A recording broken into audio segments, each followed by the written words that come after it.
사도행전 27장 27절입니다. 열나흘째 되는 날 밤에 우리가 아드리아 바다에 이리저리 쫓겨 가더니 밤중쯤 되어 사공들이 어느 육지에 가까워지는 줄을 짐작하고 물을 재어보니 20길이 되고 조금 가다가 다시 재니 15길이라 암초에 걸릴까 하여 고물로 단 4술 주고 날이 새기를 고대하더니 사공들이 도망하고자 하여 이물에서 닻을 주려는 체하고 거루를 바다에 내려놓거늘 바울이 백부장과 군사들에게 이르되 이 사람들이 배에 있지 아니하면 너희가 구원을 얻지 못하리라 하니 이에 군사들이 거루줄을 끊어 떼어 버리니라. 날이 새어가매 바울이 여러 사람을 음식 먹으라 권하여 가로되 너희가 기다리며 먹지 못하고 줄인 지가 오늘까지 10나흘인즉 음식 먹으라 권하노니 이것이 너희 구원을 위한 것이요 너희 중 머리털럭 하나라도 잃을 자가 없느니라 하고 떡을 가져다가 모든 사람 앞에서 하나님께 축사하고 떼어 먹기를 시작하며 저희도 다 안심하고 받아 먹으니 배에 있는 우리의 수는 전부 276인이로라. 37절 말씀까지 공독했습니다. 낭이는 바다에서 살 소망이 끊어진 어려운 자리에서 다른 사람과 달리 유일하게 담대하게 서 있는 바울의 신앙입니다. 어떻게 바울은 이 든든한 신앙, 이런 힘 있는 신앙을 가지고 있는 것인가 하는 것을 우리가 살펴보려고 하는 것은 우리도 평소에는 다 신앙이 괜찮아 보이다가 그 신앙이 힘을 발휘해야 되는 어려운 일을 당할 때 보면 우리 손 안에 힘 있는 신앙이 늘 없는 것을 발견하기 때문입니다. 우리가 필요로 하는 것, 우리가 꼭 그 힘의 도움을 받아야 되는 것들이 그것이 정작 필요할 때에 없다는 것은 우리 신앙에 있어서는 상당히 큰 비극입니다. 성도들을 만날 때마다 놀라는 것은 남의 비극과 남의 어려움에는 그토록 충고를 잘하면서도 자기가 그 일을 당할 때에 그걸 신앙으로 넘기는 사람은 쉽지 않다는 사실입니다. 이런 일 때문에 오늘 우리는 이 바울의 신앙의 담대함의 근거를 좀 살펴볼 필요가 있습니다. 이 배는, 바울이 탄 이 배는 그 떠난 다음 날부터 아마 곧 떠난 당일이든지 아니면 그 다음 날이든지 떠나서 곧 풍랑을 만난 듯 합니다.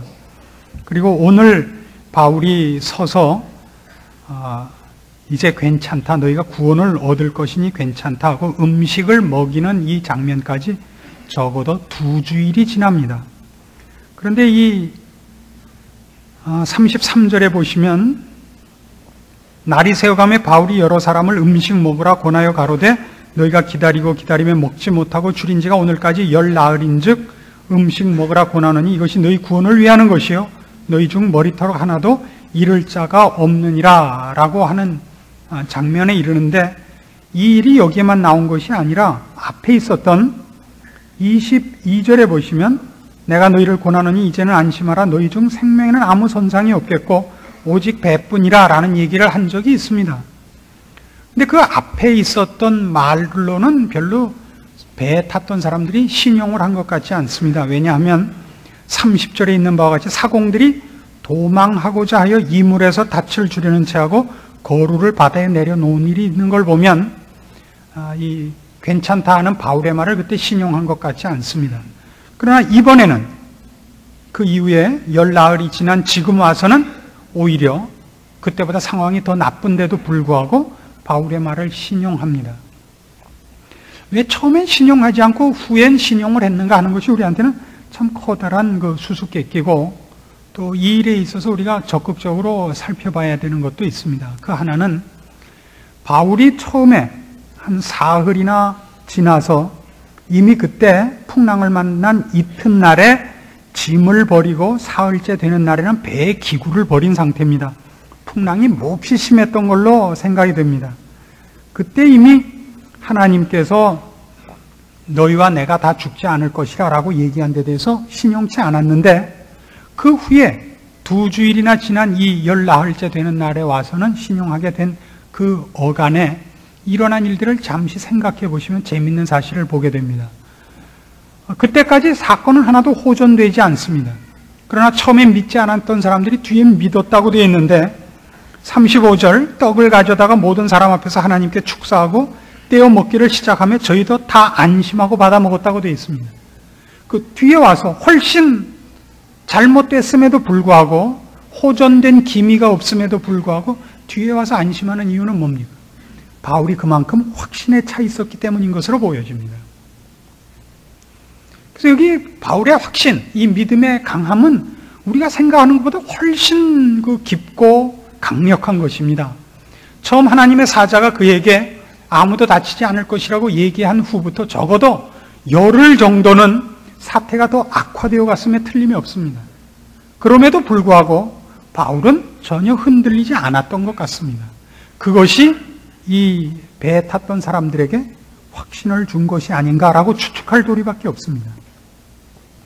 그래서 우리가 바로 이 문제, 바울의 확신은 사건에 어떤 서광이 비친다든가 형편이 나아지는 것과 관계없이 가지고 있었던 믿음의 강한 것임을 봅니다. 어떻게 그것을 가질 수 있었는가 하는 거죠.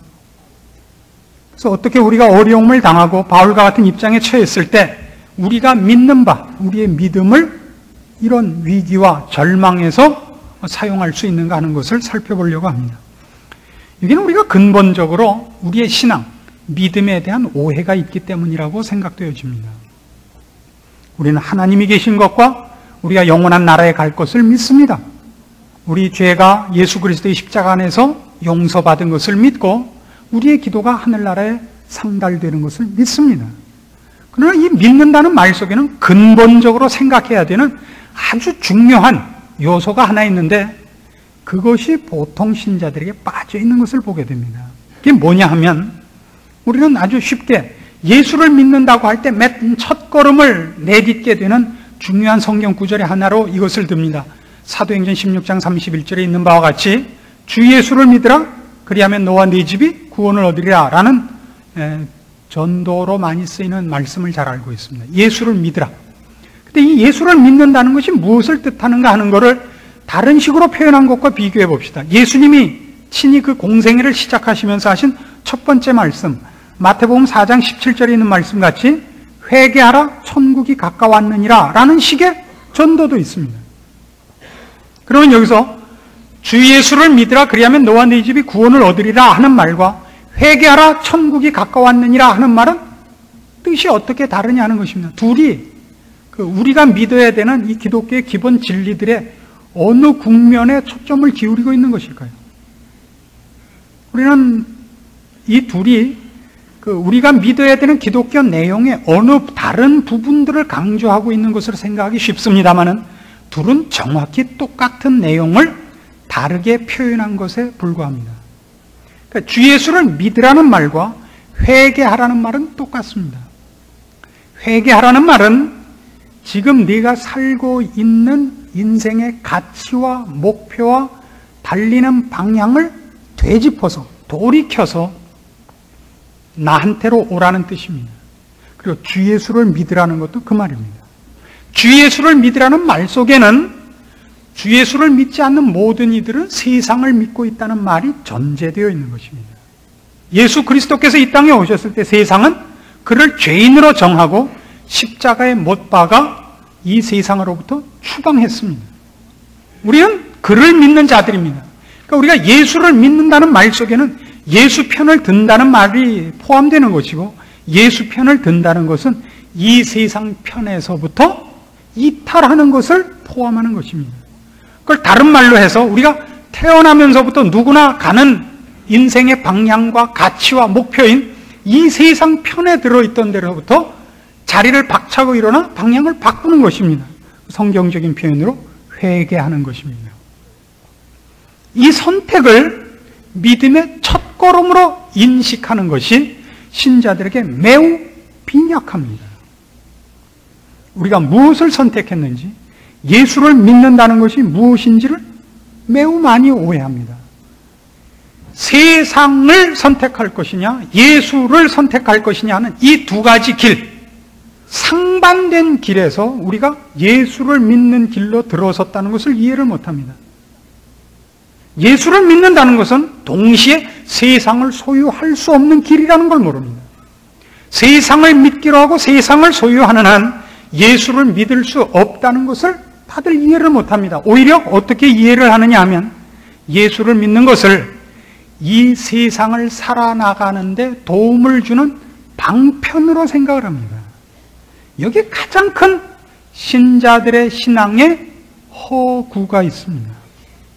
신앙이 신자의 생활에서 힘을 발휘하지 못하는 바로 이유가 그 속에 있는 것입니다. 그래서 예수를 믿는다는 것이 무엇을 의미하느냐 하는 것을 누가복음 10장에서 살펴보기로 합시다. 누가복음 10장 38절. 이 비유는 늘 오해되는 것 중에 하나입니다만은 오늘 우리의 이 믿음을 이해하는데 아주 가장 적당한 구절입니다. 저희가 길 가실 때 예수께서 한촌에 들어가시면 마르다라 이름하는 한 여자가 자기 집으로 영접하더라. 그에게 마리아라 하는 동생이 있어 주의 발 아래 앉아 그의 말씀을 듣더니 마르다는 준비하는 일이 많아 마음이 분주한지라 예수께 나아가 가로되 주여 내 동생이 나 혼자 일하게 두는 것을 생각지 아니하시나이까 저를 명하사 나를 도와주라 하소서. 주께서 대답하여 가라사대 마르다야 마르다야 네가 많은 일로 염려하고 근심하나 그러나 몇 가지만 하든지 혹 한 가지만이라도 족하니라. 마리아는 이 좋은 편을 택하였으니 빼앗기지 아니하리라. 우리는 보통 마르다가 되지 말고 마리아가 되자 이렇게 이 구절을 생각을 합니다만은 여기서 가장 중요한 핵심은 이겁니다. 둘을 동시에 할 수는 없다는 겁니다. 일을 하든지 말을 듣든지 둘 중에 하나밖에 할 수 없습니다. 마리아는 나는 말씀을 듣겠다를 정한 겁니다. 그럼 뭔 못하는 겁니까? 주님 앞에 음식을 대접하는 일은 못하는 겁니다. 둘 중에 하나를 하셔야 됩니다. 마르다는 두 가지를 다 하고 싶습니다. 주님께 음식도 대접하고 주님의 말씀도 듣고 싶습니다. 동시에 할 수는 없습니다. 둘 중에 하나를 선택하랍니다. 이 선택이 여기서는 그렇게 중요한 차이를 나타내지 않지만 세상과 주님 중에서 선택하는 것은 심각한 문제입니다. 그래서 이 선택이 지금 여기서처럼 음식이냐, 음식을 만들어서 주님께 대접을 하느냐, 주님의 말씀을 듣는 것이 급하냐 하는 것은 그렇게 큰 차이가 나지 않는 것이지만 세상을 선택하지 않고 주님을 선택했을 때는 어떤 희생을 감수해야 되는가 하는 것을 우리가 놓치고 있어서는 안 됩니다. 우리의 선택이 우리에게 무엇을 결과하느냐, 그리고 어떤 희생을 감수해야 하느냐 하는 것은 알아야 됩니다. 그러니까 예수를 믿는다는 것이 무엇을 각오해야 하느냐 하는 것을 알아야 됩니다. 누가복음 9장입니다. 바로 앞에 57절로 갑니다.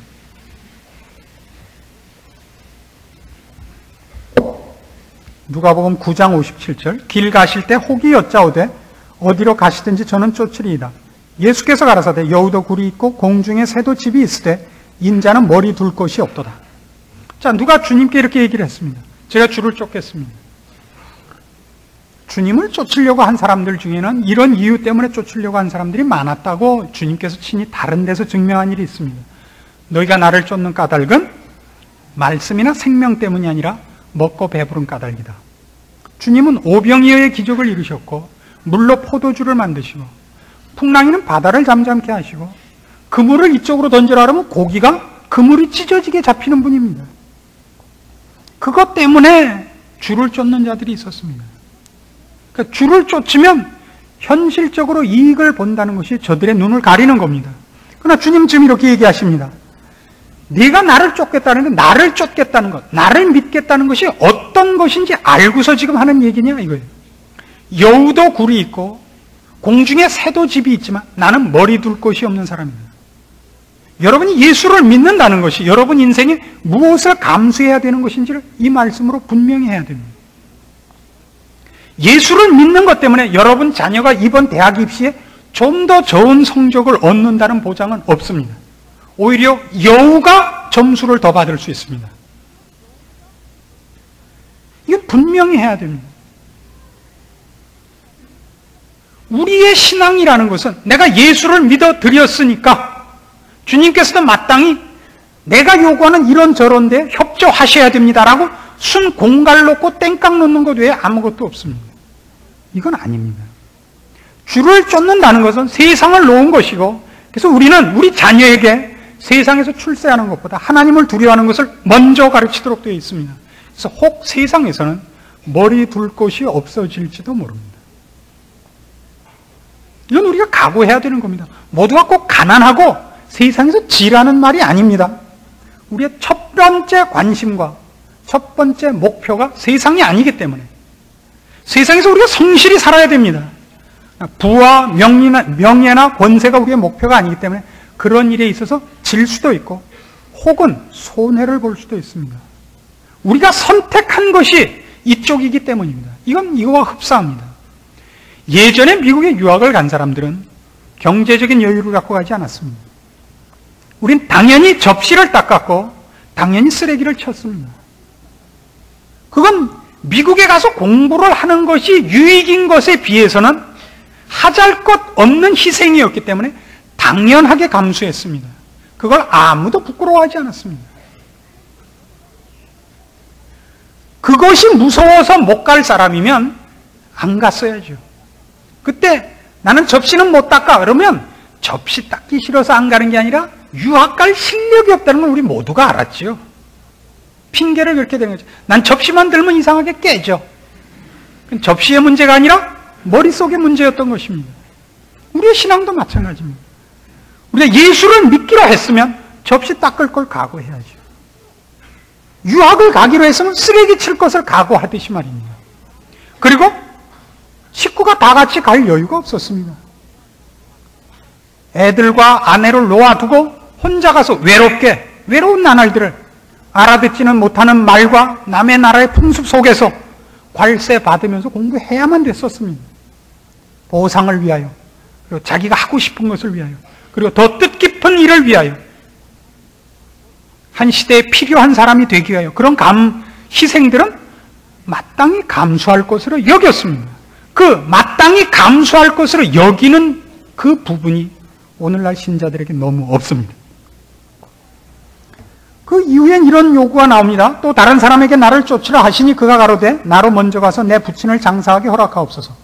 가라사대 죽은 자들로 자기의 죽은 자들을 장사하게 하고 너는 가서 하나님의 나라를 전파하라 하시고 또 다른 사람이 가로되 주여 내가 주를 쫓겠나이다마는 나로 먼저 내 가족을 작별케 허락하소서. 예수께서 이르시되 손에 쟁기를 잡고 뒤를 돌아보는 자는 하나님의 나라에 합당치 아니하니라. 이 뒤에 두 사건은 같은 얘기의 두 국면, 양면성을 얘기하는 겁니다. 주님을 선택하는 데 있어서는 즉각적인 선택이 필요하다는 겁니다. 먼저 내 아버지를 장사하게 하소서라는 얘기는 내가 아버지 앞에 아들로서 부모를 공양할 책임이 있으니 그 일을 마친 다음에 쫓게 해 주십시오. 아버지가 살아계시는 동안은 자식 노릇을 하고 오겠습니다. 그건 안 된다는 겁니다. 하나님을 선택하고 예수 그리스도를 선택하기로 했으면 즉각적이어야 됩니다. 이 세상에 남아있는 일을 하고 할 수는 없습니다. 이건 여러분 조심해서 들으십시오. 이제부터 회사도 안 가고 공부도 안 하고 다 때려치고 오직 산기도만 한다 이런 말을 하는 것이 아닙니다. 머리큐에 관한 문제입니다. 이건 마치 뭐와 같으냐면요, 우리가 애들을 공부시킬 때 애들이 하고 싶은 거 다 한다음에 공부를 시킬 수 없는 것과 같습니다. 저희 애는 이제 오락을 매우 좋아합니다. 전자오락을. 그래서 공부해라 그러면 요거 죽으면요 그래요. 아시죠? 아직 뭐 기회가 남아있는 건데 그게 죽을 때까지 기다리면요 밤을 새도 안 죽어요. 이 왼수가 얼마나 잘하는지. 그러니까 애들이 하고 싶은 거 다 한 다음에는 할 틈이 없어요.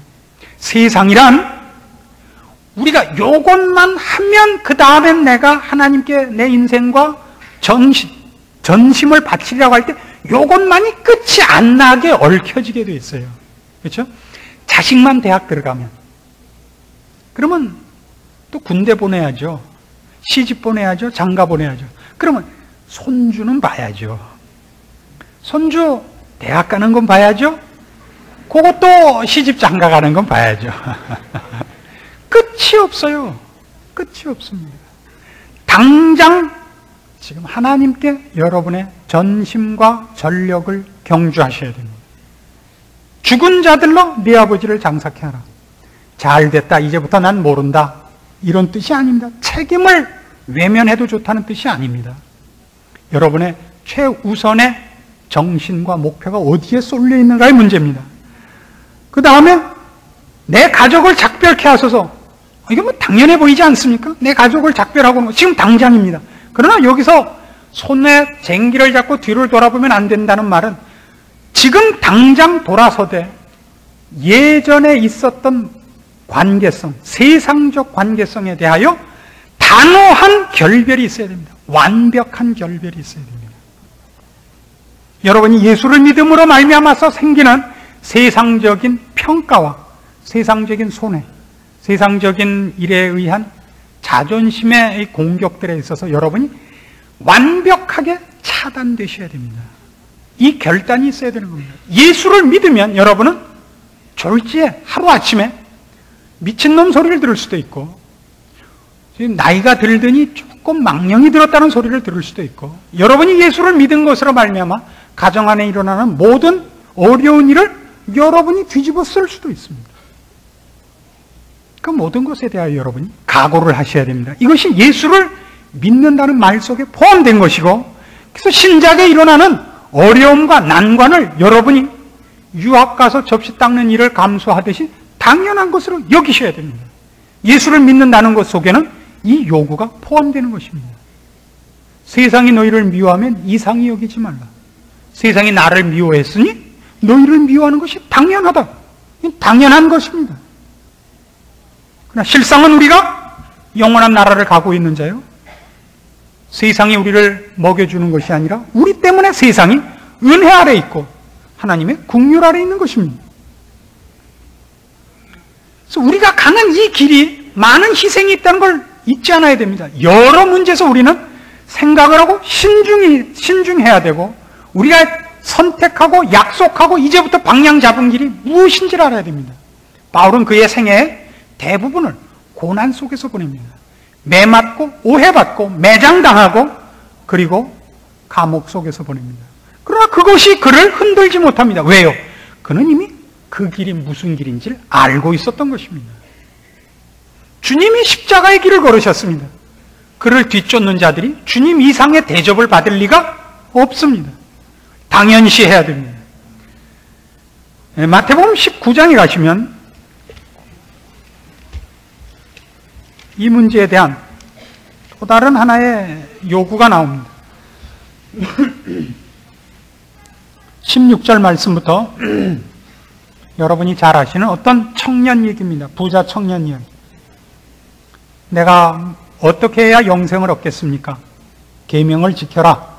제가 다 지켰습니다. 21절 예수께서 가라사대 네가 온전하고자 할진대 가서 네 소유를 팔아 가난한 자들을 주라. 그리하면 하늘에서 보화가 네게 있으리라. 그리고 와서 나를 쫓으라 하시니 그 청년이 재물이 많으므로 이 말씀을 듣고 근심하여 가니라. 그래서 주님 무슨 비유를 베풀었죠? 부자는 천국에 들어가기가 얼만큼 어렵다? 낙타가 바늘귀를 들어가는 것보다 어렵다. 요새는 안 어렵다 그래요. 바늘귀를 낙타보다 크게 만들 수 있대요. 왜 부자가 하늘나라에 들어가는 것이 그렇게 어렵죠? 부자이기 때문에 어려운 것이 아닙니다. 대부분의 부자는 돈의 위력을 아는 사람들이 됩니다. 돈의 위력을 알게 됩니다. 그래서 그 돈이 그가 선택한 길, 영원을 준비하는 일을 방해합니다. 돈을 마음이 굳어지지 않고 모을 수는 없습니다. 굳은 땅에 물이 고이는 겁니다. 강팍해야 되고 악랄해야 되고 세상적인 모든 권모술수에 남에게 지지 않아야 돈은 모이는 법입니다. 부자는 다 그렇다는 뜻은 아닙니다. 돈이 여러분이 선택한 길을 가는데 방해거리가 된다면 버리라는 겁니다. 자식이 그 일에 방해가 되면 자식을 버리셔야 됩니다. 내일 아침 또 고아원 10,000원 되겠습니다. 우리가 자식한테 해야 될 책임과 우리가 인생을 성실히 살 것이 신자의 책임입니다. 그러나 그 성실함이 신자로서 하나님이 나한테 준 시간과 공간을 성실하게 살기 위한 내 책임인 것과 그것이 내 목표인 것과는 얘기가 다릅니다. 돈이 내 목표고 자식이 출세하는 것이 목표이면 그는 이미 영혼을 준비하고 경건을 연습하는 길에서 벗어나게 됩니다. 그건 안 됩니다. 신자 중엔 부자도 있어야 되고 명예를 가진 사람, 권세 있는 사람도 필요합니다. 왜요? 하나님은 그런 일을 맡기시기도 하니까요. 우리는 부를 맡기도 하고 권세를 맡을 수 있습니다. 하나님이 다니엘을 높여 쓰시고 다윗을 왕으로 쓰십니다. 그건 하나님이 주시는 일들입니다. 그 일을 맡습니다. 자기가 그거를 목표로 해서 그 일을 욕심을 내요. 하나님을 향하여 가는 길 대신에 그 길을 선택한 것은 아닙니다. 그래서 빌립보서 4장에 가시면 사도 바울의 이 신앙의 핵심을 이렇게 그 스스로 잘 설명한 구절을 만나게 됩니다. 빌립보서 4장 11절입니다. 10절 말씀부터 보죠. 빌립보서 4장 10절입니다. 내가 주 안에서 크게 기뻐함은 너희가 나를 생각하던 것이 이제 다시 싹이 남이니 너희가 또한 이를 위하여 생각은 하였으나 기회가 없었느니라. 내가 궁핍함으로 말하는 것이 아니라 어떠한 형편에든지 내가 자족하기를 배웠노니 내가 비천에 처할 줄도 알고 풍부에 처할 줄도 알아. 모든 일에 배부르며 배고픔과 풍부와 궁핍에도 일체의 비결을 배웠노라. 내게 능력 주시는 자 안에서 내가 모든 것을 할 수 있느니라. 13절 또 오해하셔가지고 내게 능력 주시는 자에서 모든 것을 할 수 있다고 또 우리 애를 이번에 꼭 붙여주십시오. 톱을 해주시든가 톱이 안 되면 벤치라도 시켜주십시오. 이따한 기도하지 마세요. 바울은 지금 이렇게 얘기하는 겁니다. 그가 지금 감옥에 갇혀 있고 빌립보 교회에서 위문단이 왔습니다. 그의 필요한 것을 가지고 그를 찾아왔습니다.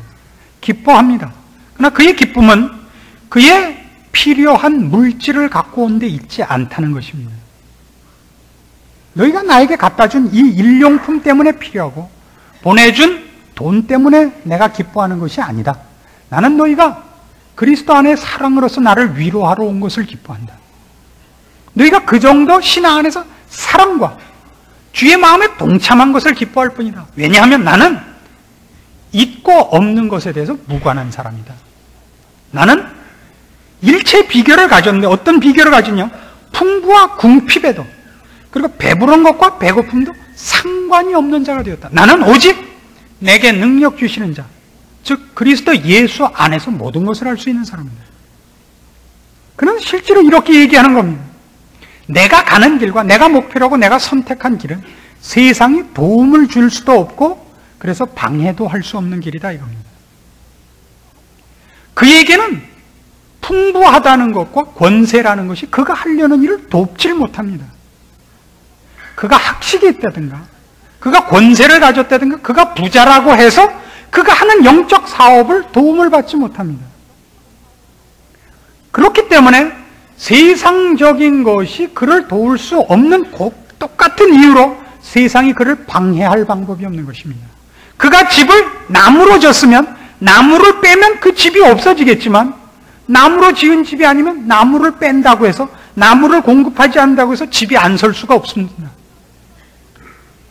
돌로 진 집이라면 돌을 주지 않으면 집을 질 수 없지만 돌로 진 집이 아니면 돌을 빼앗는다고 해서 집이 없어지지 않는 것입니다.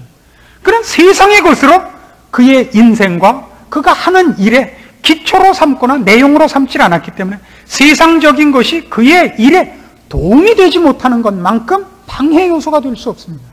그는 오직 그가 하는 일과 목표와 내용이 주 예수 그리스도 안에서만 나오는 것을 알고 있습니다. 그가 선택하고 그가 부름받은 일의 내용인 것을 그가 너무나 잘 알고 우리에게 알려주는 오늘 우리가 기억해야 될 핵심되는 내용입니다. 여러분은 그런 의미에서 여러분의 신앙이 무엇으로 기초되어 있고 무엇으로 위로를 받는가 보십시오. 이번에도 여러분 자녀들 학교에서 합격 못하고 어려운 일이 생기면 눈알이 빠지게 와서 하나님께 대들 거 아닙니까? 제가 주를 위해서 안 한 게 뭐 있어요? 제가 언제 헌금 띄워 먹었어요? 제가 언제 교회를 안 나갔어요? 근데 그 애 하나 붙여달라는 것도 안 붙여준단 말이에요. 이건 언제나 듣는 아우성이에요. 우리는 그것 외에 아무것도 없는 거예요. 그러니까 결국 이 세상을 사는 것이 우리가 선택한 것이에요. 종교란 이 세상을 사는 내 욕심을, 이기심을, 더러운 개인적인 사욕을 포장한 겉만 번지르한 아름다운 포장지에 불과하지 그 속은 아니더라 말입니다. 그러니까 우린 늘 우리가 실제로 써야 하는 우리의 힘과 해결책을 아무것도 갖고 있지 않는 셈입니다. 남이 어려움을 당하면 정답을 주는데 지가 어려움을 당할 때는 하나님 안에서 힘을 얻어내지 못합니다. 남이 뭐라 그래도 아무도 안 듣죠. 우리의 신앙은 바로 여기에서 허점을 드러내고 있는 것입니다. 성경은 바로 그렇기 때문에 우리가 가는 길, 우리가 선택한 것이 얼마나 어려운 길이고 세상에서 어떻게 보답을 받지 못하는가와 함께 그 길을 가기 위해서는 그 길에 방해되는 모든 것을 우리 마음에서 과감히 잘라야 된다고 요구하고 있습니다. 마태복음 10장으로 가시죠. 34절입니다. 마태복음 10장 34절입니다. 내가 세상에 화평을 주러 온 줄로 생각지 말라. 화평이 아니요 검을 주러 왔노라. 내가 온 것은 사람이 그 아비와 딸이 어미와 며느리가 시어미와 불화하게 하려 함이니 사람의 원수가 자기 집안 식구리라. 아비나 어미를 나보다 더 사랑하는 자는 내게 합당치 아니하고 아들이나 딸을 나보다 더 사랑하는 자도 내게 합당치 아니하고 또 자기 십자가를 지고 나를 쫓지 않는 자도 내게 합당치 아니하니라. 자기 목숨을 얻는 자는 잃을 것이요 나를 위하여 자기 목숨을 잃는 자는 얻으리라. 예수를 믿으면 만사가 태평해지지 않습니다. 예수를 믿으면 그날부터 갈등이 생깁니다. 세상이 여러분을 얽어맵니다. 혈연관계로 세상의 여러 가지 문제로 여러분을 얽어맵니다. 여러분이 가는 길에 어떻게 해서든지 올무를 놓으려고 합니다. 여러분을 넘어뜨리려고 하고 협박하고 공갈하고 유혹합니다. 여러분을 꾀기 시작합니다. 그 걸림돌이 먼 데 있다고 생각하지 마십시오. 집안 식구가 여러분의 걸림돌이 됩니다. 자식 때문에, 부모 때문에, 아내나 남편 때문에 여러분의 신앙이 방해를 받을 수 있습니다. 거기서 지지 마십시오. 그 짐을 덜기 위하여 그 관계를 끊어버리지 마십시오. 그 책임을 벗어나려고 그러시면 안 됩니다. 그 짐을 지셔야 됩니다. 그 짐을 지고 쫓으셔야 됩니다. 십자가를 지고 쫓으셔야 됩니다. 주를 따르려면은 우리가 주를 따르는 데 생기는 모든 이 세상적인 올무와 짐들을 나를 편하게 하기 위하여, 나를 변명하기 위하여 버리고 싶은 마음이 생깁니다. 안 됩니다. 그 모든 짐을 지되 그 짐을 진 억울함을 벗어나는 유일한 방법은 여러분의 자존심과 이기심이 없어지는 것밖에 없습니다. 그래서 이 싸움은 어미와 자식이, 시어미와 며느리가 싸우는 이 문제에서 여러분의 해결책은 그 싸움이 없어지는 것이 아니라 그 싸움을 감당하는 여러분의 십자가를 진 모습밖에 없습니다. 아무든지 나를 따르려거든 자기 십자가를 지고 자기를 예수 그리스도를 따라야 됩니다. 자기를 부인하고 쫓아야 됩니다. 그래서 결국 싸움은 이겁니다. 주님이냐 나냐입니다. 결국 신앙의 기초가 뭐냐? 우리가 선택한 것이 무엇인지를 우리가 직시해야 됩니다. 나를 선택한 것이냐? 주를 선택했느냐입니다. 결국 싸움은 그겁니다. 바울은 지금 풍랑이는 바다에 목숨이 경각에 붙어있는 이 뱃속에 있습니다. 그는 죄수입니다. 그는 가장 어려운 시점에 있습니다. 그러나 그는 담대합니다. 왜요? 그가 다른 데서 설명한 바와 같이 그는 살든지 죽든지 그의 몸에서 그리스도가 존귀히 되는 것 외에 관심이 없습니다. 나냐 그리스도냐 하는 싸움에서 그는 그리스도를 선택한 줄 아는 사람입니다. 그것이 우리에게 있습니까? 오늘날 우리 교회에서 찾아보기 힘든 것 중에 하나가 되었습니다. 예수를 믿는 것마저도 자기를 증명하는 것밖에 되지 않는다면 이것처럼 가난한 신앙은 없습니다. 아무도 여러분을 인하여 하나님께 영광을 돌릴 자가 없고 하나님의 존재에 대하여 경외심을 느낄 자가 없게 됩니다. 예수 믿는 사람은 어떤 사람이라고요? 가장 이기심이 많고 말 잘하는 사람이라는 거죠. 아무 손해도 보지 않고 모두에게 잘난 척하는 사람, 예수 믿는 사람. 왜 이런 게 생겼죠? 여러분의 책임입니다. 저는 아닙니다. 저는 그런 적이 없습니다. 주 목사님은 잘 모르지만 저는 그런 적이 없습니다. 여기서 우리가 실패한 겁니다. 우리가 선택한 것, 우리가 예수를 믿는다고 선언하는 것이 무엇인지 아셔야 됩니다. 마음으로 믿어 입으로 시인하셔야 됩니다. 마음으로 믿어 의에 이르고 입으로 시인하여 구원을 얻는다. 입으로 시인한다는 게 뭐죠? 그의 행위로 예수를 믿는다는 걸 보일 것을 요구하는 것입니다. 여러분이 나는 예수를 믿는다고 얘기하는 것이 부끄럽지 않도록 사셔야 됩니다. 여러분의 선택이 무엇인지를 여러분이 먼저 아셔야 됩니다. 정당한 기초를 세우지 않는 한 여러분의 신앙이 그 위에 세워질 수 없습니다. 오늘날 우리에게 신자다운 신자가 없는 가장 큰 이유는 이것입니다. 여러분의 신앙을, 여러분이 선택한 것이 무엇인가를 점검하시고 여러분이 지금 당장 사용하셔야 될 신앙의 첫 걸음, 첫 실천 목록, 바울을 띄워놓고 생각하지 마시고 그는 나와 다르다 생각하지 마시고 모두가 그 자리에 서야 되고 그가 고백한 고백을 마땅히 해야 되는 요구 밑에 있는 줄 아셔야 됩니다. 여러분의 삶 속에서, 인생 속에서 또 다른 하나의 바울이 탄생하기를 기대하면서 이 말씀 증거합니다. 기도하십시다. 하나님 아버지 은혜를 감사합니다. 우리를 사랑하시는 것과 하나님의 자녀로 부르신 것을 감사합니다. 우리로 하여금 우리의 부름을 이해하게 하시고 각오하게 하시고 이 선택을 기뻐할 수 있게 하사 우리의 평생을 주 앞에 맡긴 자답게 충성하게 하시옵소서. 자기 십자가를 지게 하시고 주를 기쁘시게 하며 우리를 위하여 살지 말게 하시옵소서. 그리하여 우리를 보는 이들과 교회를 지켜보는 눈들 앞에 우리 하나님 영광 받으시옵소서. 예수님의 이름으로 기도합니다. 아멘.